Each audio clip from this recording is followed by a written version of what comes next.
It's an overcast and rainy Friday morning in Cape Town, ahead of big racing action around the country on the weekend, especially the Grade 1 contest happening in Cape Town.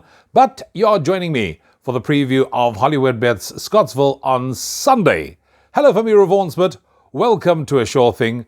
Good to have you along as we preview this 8-race program that gets underway at 12:30 on Sunday in the capital of KZN.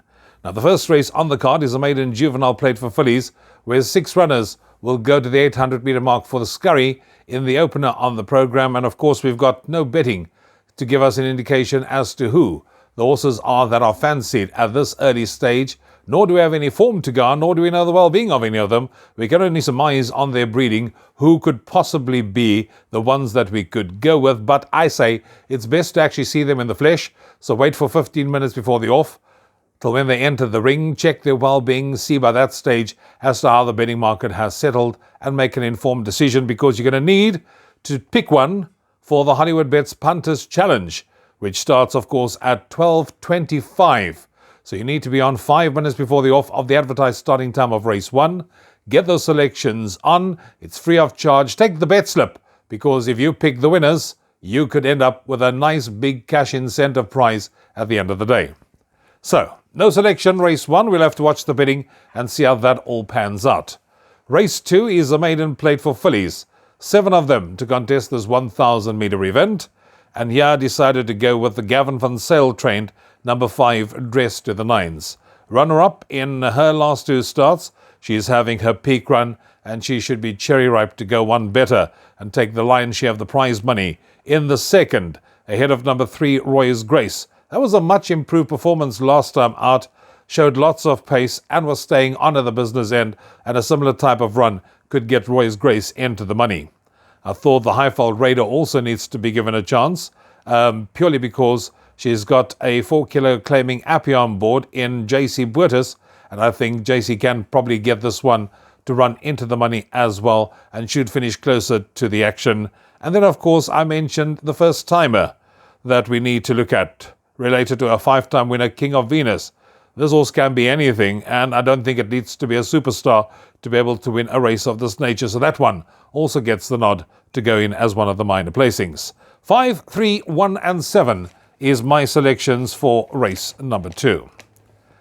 Race 3 on the card is a maiden plate for fillies, where 9 runners will contest this 1,950-metre event.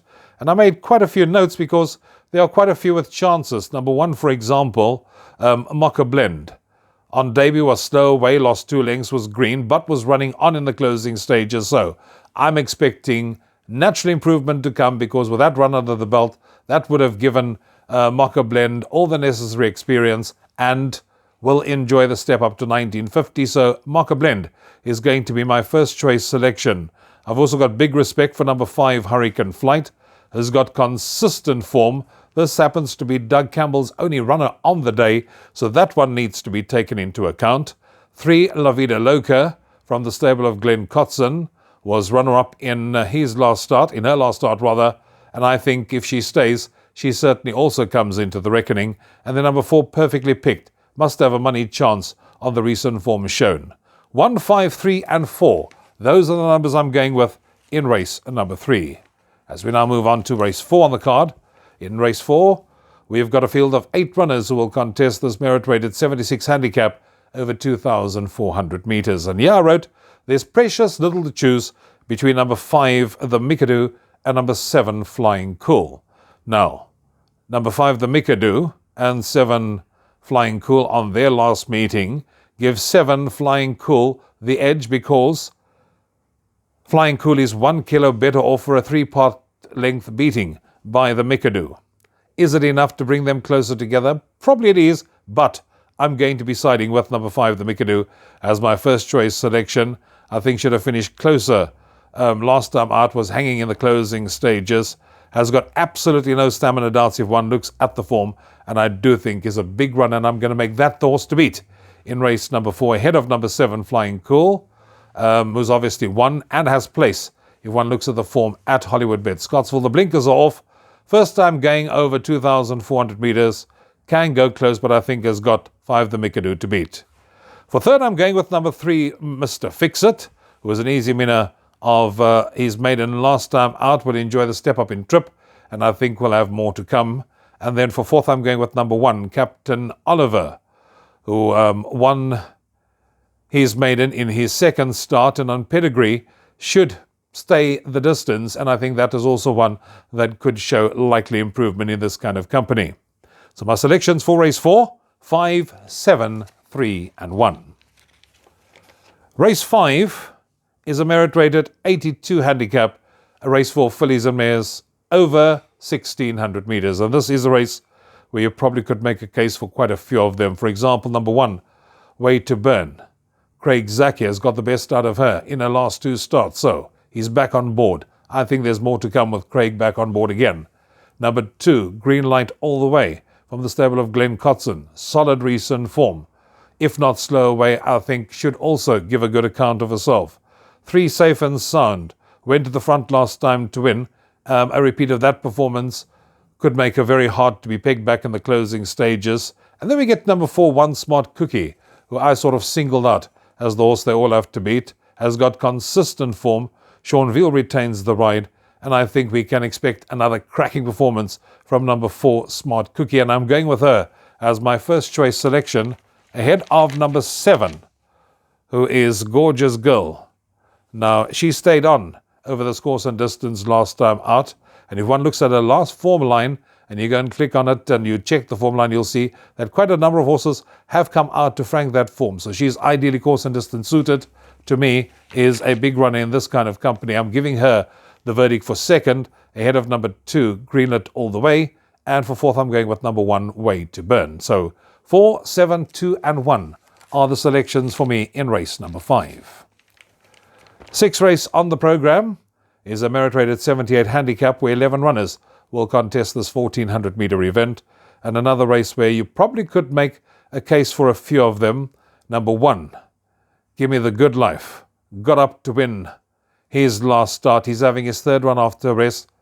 Definitely one that we sort of need to keep at the back of our mind for a selection in this race, particularly that this for the fact that this horse is jumping from pole position. Then there's number 3, Boom Shakalaka. Yes, has been costly to follow in his last 2 starts. Has set the pace. If one looks at his last form, I think place at best. Number 5, Tea Time Tipple, has been a model of consistency, always involved in the shake-up. This one, I think, is overdue a win. But then we get to the horse that I think I'm going to give the nod to as the horse to win, and that's number 8, Star in Heaven.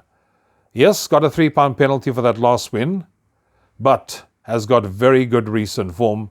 And despite the £3 penalty, I think Gavin van Zyl has got this horse exactly in the right space where this horse needs to be and can follow up with another victory. So I'm going with number 8, Stars in Heaven, ahead of number 5, Tea Time Tipple. For third, I'm going with number 1, Give Me the Good Life. And for fourth, with number 11, the Tobacconist, whom I think can get back into the shake-up. He's back from a bit of a break and can sort of make his presence felt if coming back fresh. So 8, 5, 1 and 11. Those are the numbers I'm going for in race number 6. Moving on to race 7 on the program. And race 7 is a merit-rated 78 handicap for fillies and mares, where 13 runners will contest this 1,200 meter contest. I thought probably the toughest race on the card, because this is one of those races, if you are playing exotics, where you certainly have to load up. And having had a good look at it, I decided to go with number 11, Avian Goddess, as my first choice selection. Now, this horse had excuses last time out. Was slow away, was pulling, cough post-race. But if one looks at the form prior to that, has got solid form and is without a doubt a horse that can win a race of this nature. So I'm going to choose number 11, Avian Goddess, as my first choice selection. I think Craig Zaki for Dean Kannemeyer should extricate that little bit extra out of this one in the run to the wire. I'm going for her ahead of number 7, Happy and Nalia. I went for this one last time out. Has got a claiming Happy on board. Good recent form. I'm giving that one the nod for second. For third, I'm going with the number 1, who is Princess Hannah. And I thought this horse won well last time out and has got everything going in her favour, where she could be involved in the shake-up especially if one takes a recent form into account. And for fourth place, I'm going with number 6, Princess Palace, who run fourth in her last 3 starts. The cheek pieces have been fitted, and I think that can make all the difference here for her to also get involved. So 11, 7, 1 and 6. Those are the numbers for me in race number 7. Moving on to the last of the day, and that is race 8, a merit-rated 83 handicap over 1,200 meters, where 15 runners will face the starter. Another one of those races where, a case can be made for quite a few of them, because there are some horses that are lightly weighted, and there are others that I think has got good form, that it will be enough to see them through to be able to take the lion's share of the prize money. Alongside number 1, Flight Path, are an easy winner of a last start. Set up handy and then quickened up nicely to draw away to win it. Number 2, Soho Star, always thereabout. I think this one too, back in a sprint, we can expect a good run from Soho Star. 3, Fine One, that was a good last run. It wouldn't be surprising if this one were to come out and win a race of this nature. This one should strip much fitter too, going into this race. And then I'm going to go with that one, in fact, as my first choice selection, number 3, Fine One, to win the last race on the card, ahead of number 4, Gorgeous Guy, who ran on Polly last time out, over this distance, showed pace, finished off well to run second, and I think a repeat of that run could bring this one into the reckoning, coupled with the fact that the form line of that run has been franked. So that one must also be included. And then I'm going for third with number 2, Soho Star, and for fourth with number 1, Flight Path. You probably could make a case also for 9 Winter Games, 13 I Got You, are also ones that I've made sort of notes alongside. But in the end, I had to decide which way to go, and I'm going 3, 4, 2 and 1 in the last race on the card. And that takes care of our weekend racing action and concludes the preview for Hollywoodbets Scottsville. Trust it has been an enjoyable and profitable weekend thus far for you. Hit them to go and collect at the end of the day. I'll see you next time. From me, Rouvaun, you take care. Cheers for now.